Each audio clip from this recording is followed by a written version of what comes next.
Yeah, what did you want to say about Ron Lange? Well, Muhammad Ali said once that to be a champion, your spirit has to be greater than your skills. Yes. And I never ever saw Lange play, whether I played against him or with him, where that wasn't true. He had an unbelievable mental strength or willpower, however you want to put it. And he was exactly like Muhammad Ali said, only the catch was his skills were probably as good as anybody who ever played. Which skills in particular? I beg your pardon? Which skills in particular?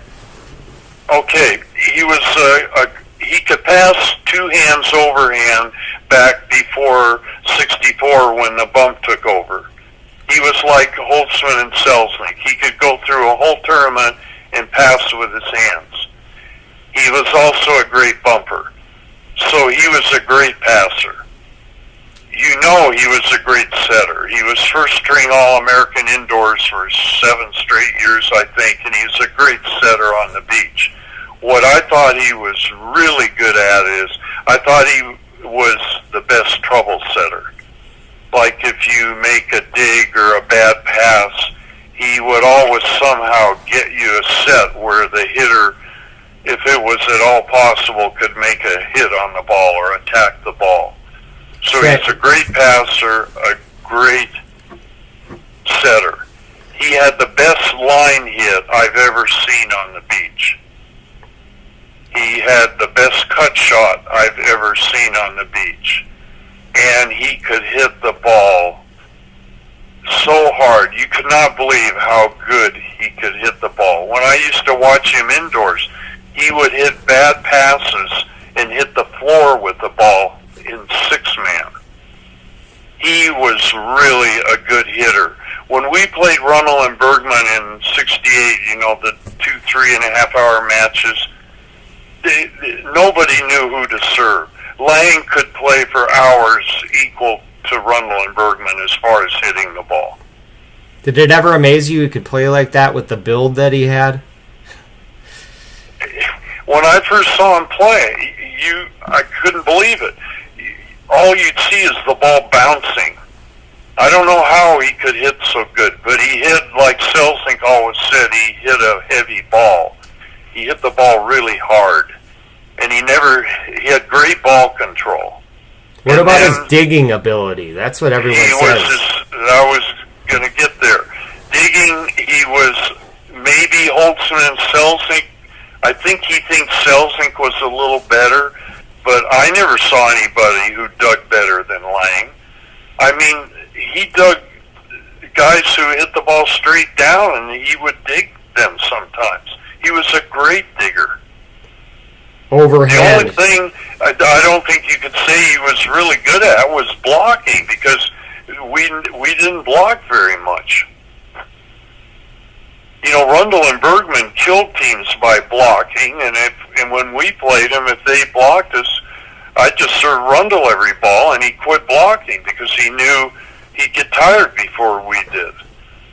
I've heard that Lange's hands were so quick that you could just pound a ball, and he'd be in the right spot, and he could, it'd be like as if you just did a knuckle pokey to him and dig it up like that. It was just mind-blowing.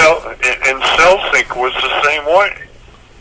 Jeez, I can't believe that. It's mind-blowing to see those amazing hitters swing away on an open net. And he said he'd watch people in hitting lines, and then he'd sit in that spot, and he goes, I'd stick my arm out or I'd throw my hands up, and more often than not, I'd be able to get them. Yes, he was a great digger. And like I said, he had the best line hit and the best cut shot. So you put all that together with his willpower when he wanted to play. I mean, well, look at his record. When he played with Selznick and me, he won I think pretty close to 70% of his tournaments. Do you recall him ever saying to people when he came down to the court at Sorrento for practices and say, "What's the score of your last game?" Well, he did better than that. Well, what would he say? When we played them, there was a lot of games, so you had to hold the court. So we wanted to practice against good teams. So if a team came out that he didn't want to play against or he didn't think should come out when we're really practicing for tournaments, he'd say out loud so they could hear it, 8-0. And that would really piss the guys off, because if you beat somebody 8-0, that was game. So whenever he didn't like the team, he'd say so he'd make sure they'd hear 8-0. And then they'd be all mad, And then if we beat him 8-0, then he'd yell out, "Next." Beautiful. And did anyone ever want to fight him for being such a... He just always... It wasn't like a cocky thing. It was something that people just knew it was the truth. Like, he'd tell everybody, "You don't have a chance. You can't beat me. I'm going to beat you." And it was the truth. So it really didn't offend people the way people might think it would when you tell stories about him now. I mean, he was really good, and he believed the person with the most willpower won. And I really think he did have the most willpower. And I think that's why he said, while Selznick was the most talented player he ever played with, he said his best partner was you, because you guys have the same mindset. Yeah, I think that's... Because, I was scared of him. I was afraid to make a mistake when I first played with him.